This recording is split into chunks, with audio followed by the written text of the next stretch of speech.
Welcome back to the channel. In this video, I'm going to create a quick in-depth comparison review about these two SEO tools platform, which is Ahrefs and Moz. Just get started with a head-to-head comparison between the two platforms.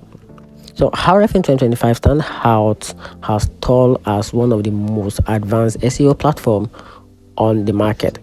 It offers an enormous backlink index, detailed keyword research, site audit, rank tracking, and a powerful competitors analysis, all in one dashboard.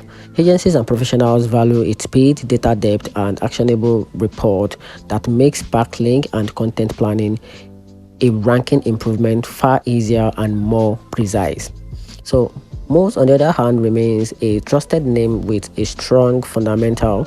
It provides keyword research, backlink analysis, site audit, and its focused domain authority metric, all packed in an interface that's beginner friendly and supported by excellent educational resources.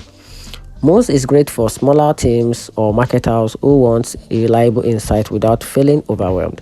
And here's our conclusion: in 2025, choose Ahrefs if you need a cutting-edge data-rich SEO powerhouse, but pick Moz if you prefer a simpler, well-established tools that's easy to learn and ideal for strategy, long-term SEO growth. And that's it. Hope you found the video helpful. If you did, turn on the notification button and subscribe for more. Thanks.